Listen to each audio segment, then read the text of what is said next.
What's good, guys? It's Joseph, and today I got a color distortion tutorial. It's going to be pretty sweet. Let's go ahead and get into the file that you're going to have to download in the description so you can follow along. Here's the project file of the preview and the edit that you just saw in the beginning of the video, and this is the clip to it, and this is the song. Just in case you want to download that and follow along, you don't have to. You could use your own clip and then follow along. So let's go ahead and go into After Effects and let's get this started. And I already made a composition, but I'm going to show you just how to make a composition just in case you don't know how to do that. I got the clip right here, drag it to here, and then that's how you make the composition. It's pretty easy. Let's go ahead and go to the shot. We're just going to pretend that everything else is synced up, and I'm just going to show you how to do the shot. So let's just say that's a shot. I'm going to go ahead and take away everything else except for the shot. So go ahead and press Alt and then the left square bracket key. The bracket keys are right next to your P key on your keyboard. And I'm going to go ahead and single all this out by right clicking on this and trim comp to work area. So now we just got the shot to work with, and we're just going to leave it all like this. It's pretty standard.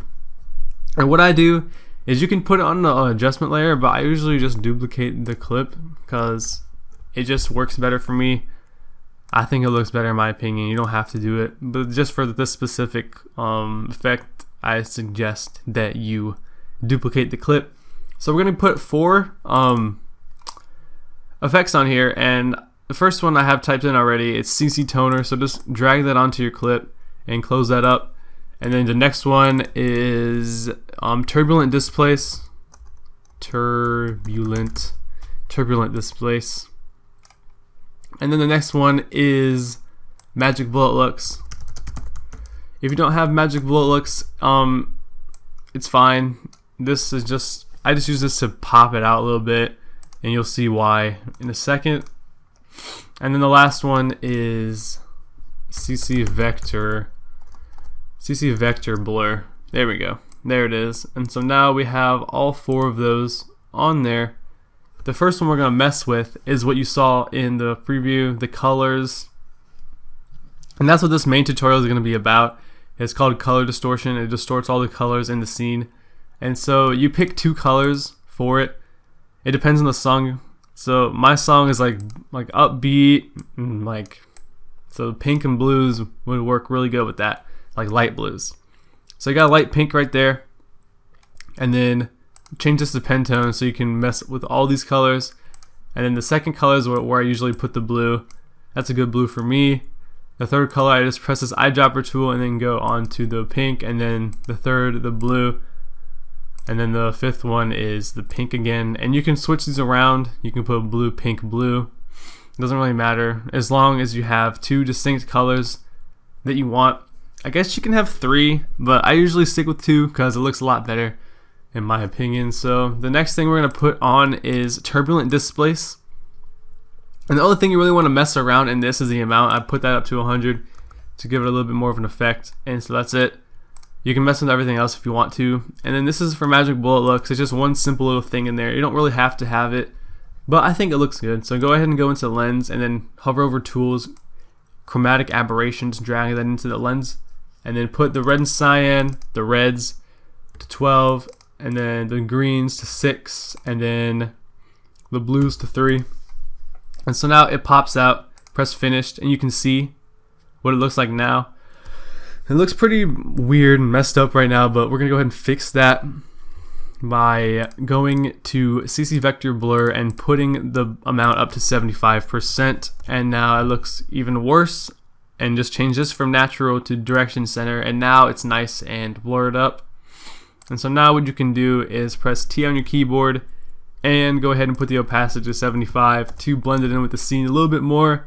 And now how we go about putting it on the edges, we're just going to make a circular mask. So go ahead and close this up, and see how this is a rectangle. Just click on it and drag to the right, click the Ellipse Tool, and then go ahead and make a circle. It doesn't matter how big right now.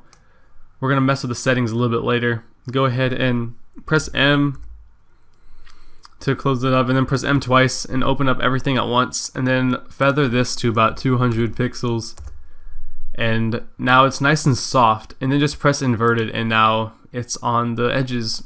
And if you want to go in, press the arrow key and just go in and mess with this. And if you don't want too much of it, you can put these to the side and then you can only have it on the top and the bottom, or you can barely have it on the bottom and the top and then bring it in a little bit here so it can be like slightly covering.